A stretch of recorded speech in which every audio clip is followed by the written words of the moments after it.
ತುಂಬ ಜನ ಚಿಕ್ಕಣ್ಣ ಅವ್ರನ್ನ ವೀಕೆಂಡ್ ವಿತ್ ರಮೇಶ್ಗೆ ಕರೆಸಿದ್ದು ತುಂಬ ತಪ್ಪಾಯಿತು. ಅವ್ರು ಇನ್ನೂ ನಿಧಾನಕ್ಕೆ ಕರೆಸ್ಬೇಕಿತ್ತು, ಅವ್ರು ಅಚೀವ್ಮೆಂಟ್ ಮಾಡೋದು ಇನ್ನೂ ಇತ್ತು ಅಂತ ಹೇಳ್ತಾ ಇದ್ದೀರಾ. ಏನಕ್ಕೆ ಈ ರೀತಿ ಹೇಳ್ತಾ ಇದ್ದೀರಾ ಅಂತ ನನಗಂತೂ ಗೊತ್ತಿಲ್ಲ.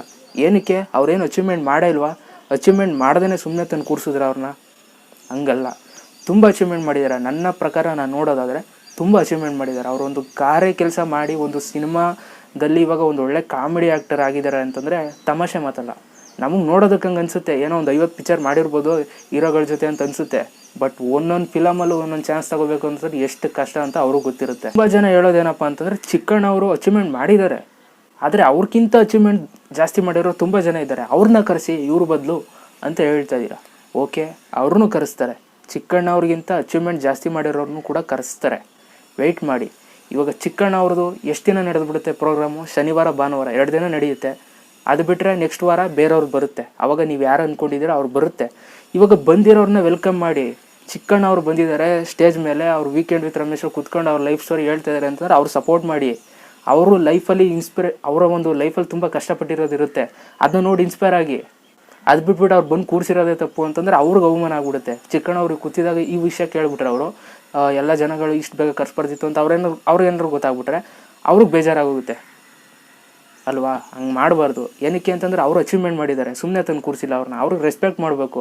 ಅವ್ರ ಲೈಫಲ್ಲೂ ನೋಡಿ ಅವ್ರು ಗಾರೆ ಕೆಲಸ ಮಾಡ್ಕೊಂಡು ಬಂದಿದ್ದಾರೆ ಅಂತಂದರೆ ಅದೇನು ಕಮ್ಮಿ ಮಾತಲ್ಲ, ಅದು ಅಚೀವ್ಮೆಂಟೇ ಅದನ್ನು ಕೂಡ. ಅದಕ್ಕೆ ನಾನು ಹೇಳೋದು, ಕರೆಸಿರೋರನ್ನ ಎಂಜಾಯ್ಮೆಂಟ್ ಮಾಡಿ. ಯಾರು ಕರೆಸಿದ್ರಾ ಓಕೆ, ನೋಡಿ ಆ ಒಂದು ವಿಡಿಯೋ ನೋಡಿ ಎಂಜಾಯ್ ಮಾಡಿ. ನೆಕ್ಸ್ಟ್ ವಾರ ನಿಮ್ಗೆ ಯಾರು ಬೇಕೋ ಅವ್ರು ಕರೆಸ್ತಾರೆ.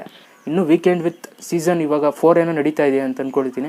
5, 6, 7 ನಡೆದ್ರು ನಡೀತೆ, ನನಗಂತೂ ಗೊತ್ತಿಲ್ಲ, ನಾನು ಅಲ್ಲಿ ಕೆಲಸ ಮಾಡ್ತಾಯಿಲ್ಲ ಅದು ಹೇಳೋದಕ್ಕೆ. ನಡಿಬೋದು ಅಂತ ನನ್ನ ಒಂದು ಅನಿಸಿಕೆ. ಎಲ್ಲರನ್ನೂ ಕರೆಸ್ತಾರೆ. ಒಂದೊಂದು ದಿನ ಆದಮೇಲೆ ಒಂದೊಂದು ವೀಕಲ್ಲಿ ಒಬ್ಬೊಬ್ರನ್ನ ಕರೆಸ್ತಾರೆ. ವೆಯ್ಟ್ ಮಾಡಿ. ಈಗ ಕರೆಸಿರೋನ್ನ ಎಂಜಾಯ್ ಮಾಡಿ ಅಂತ ನಾನು ಕೇಳೋದು ಇಷ್ಟೇ. ಚಿಕ್ಕಣ್ಣ ಅವ್ರನ್ನ ಕರೆಸಿರೋದು ತಪ್ಪು ಅಂತ ನನಗಂತೂ ಯಾವುದೇ ಕಾರಣಕ್ಕೂ ಅನಿಸಲ್ಲ. ಅಥವಾ ನಿಮಗೆ ಅನ್ನಿಸ್ತಾ ಇದೆ ಅಂತಂದರೆ ನಾನು ಒಂದು ಮಾತು ಹೇಳ್ತೀನಿ ನಿಮಗೆ. ಈ ಒಂದು ಏನಾದರೂ ನೀವೊಂದು ಕಾಂಪಿಟೇಷನ್ ಮಾಡಿದಾಗ, ಯಾರಿಗಾದ್ರೂ ಒಂದು ಕಾಂಪಿಟೇಟ್ ಕೊಟ್ಟಾಗ ನೀವು ಗೆಲ್ಲಿ ಸೋಲ್ಲಿ ನಿಮಗೆ ಒಂದು ಸಮಾಧಾನಕರ ಒಂದು ಸರ್ಟಿಫಿಕೇಟ್ನ ಕೊಡ್ತಾರೆ. ಏನಕ್ಕೆ ಅಂತಂದರೆ ನಿಮ್ಗೊಂದು ಸ್ವಲ್ಪ ಪವರ್ ಬರಲಿ, ನೆಕ್ಸ್ಟು ಮಾಡಿ ಮುಂದುವರಿಲಿ ಅನ್ನೋದಕ್ಕೋಸ್ಕರ ಕೊಡ್ತಾರೆ ಆ ಒಂದು ಸರ್ಟಿಫಿಕೇಟ್ನ. ಅದೇ ರೀತಿ ಇವ್ರಿಗೂ ಕೊಟ್ಟಿದ್ದಾರೆ ಅಂತ ಅಂದ್ಕೊಳ್ಳಿ. ಅಚೀವ್ಮೆಂಟ್ ಮಾಡ್ತಾ ಇದ್ದಾರೆ, ಇನ್ನೂ ಜಾಸ್ತಿ ಅಚೀವ್ಮೆಂಟ್ ಮಾಡಲಿ ಅಂತ ಕೊಟ್ಟಿದ್ದಾರೆ ಅಂತ ಅಂದ್ಕೊಂಡು ನೀವು ಈ ಒಂದು ಅವರು ಬಂದಿರೋರಿಗೆ ಸಪೋರ್ಟ್ ಮಾಡಿದ್ರೆ ಸಾಕು. ನೀವು ಜಸ್ಟ್ ಇನ್ನೇನು ಬೇಡ. ಅದು ಬಿಟ್ಬಿಟ್ಟು ಅವರು ಬರೋದೇ ತಪ್ಪು. ಇಷ್ಟು ಬೇಗ ಬರಬಾರ್ದಿತ್ತು, ಇನ್ನೂ ಲೇಟಾಗಿ ಬರಬೇಕಿತ್ತು ಅನ್ನೋದು ದೊಡ್ಡ ತಪ್ಪು. ಸೊ ಆ ರೀತಿ ಮಾಡೋದಕ್ಕೆ ಹೋಗ್ಬಿಡಿ. ಈಗ ಅವರು ಒಂದು ಸಮಾಧಾನಕರ ಒಂದು ಸರ್ಟಿಫಿಕೇಟ್ ತಗೊಂಡಿದ್ದಾರೆ ಅಂತ ಅಂದ್ಕೊಳ್ಳಿ. ಯಾರ್ಯಾರಿಗೆಲ್ಲ ಅವ್ರು ಬಂದಿದ್ದು ಇಷ್ಟ ಇಲ್ವೋ ಅಷ್ಟು ಅಂದ್ಕೊಳ್ಳಿ. ಅವರು ಮುಂದೆ ಇನ್ನೂ ಅಚೀವ್ಮೆಂಟ್ ಮಾಡ್ತಾರೆ, ಅದಂತೂ ನನಗೆ ಗ್ಯಾರಂಟಿ ಇದೆ. ತುಂಬ ಒಳ್ಳೆ ಆ್ಯಕ್ಟರ್ ಅವರು, ಅದಂತೂ ಡೈರೆಕ್ಟಾಗಿ ಹೇಳ್ಬಿಡ್ತೀನಿ ನಾನು ನಿಮಗೆ. ಸೊ ಇಷ್ಟನ್ನು ಹೇಳ್ತಾ ಒಟ್ಟಿನ ನನಗಂತೂ ನನ್ನ ಒಂದು ಭರವಸೆ, ನನ್ನ ಒಂದು ಥಿಂಕಿಂಗ್ ಲೆವೆಲ್ ಯೋಚನೆ ಮಾಡಿ ನೋಡೋದಾದರೆ ಚಿಕ್ಕಣ್ಣವ್ರನ್ನ ಕರೆಸಿದ್ದು 100% ಒಳ್ಳೆಯದೇ ಆಯಿತು.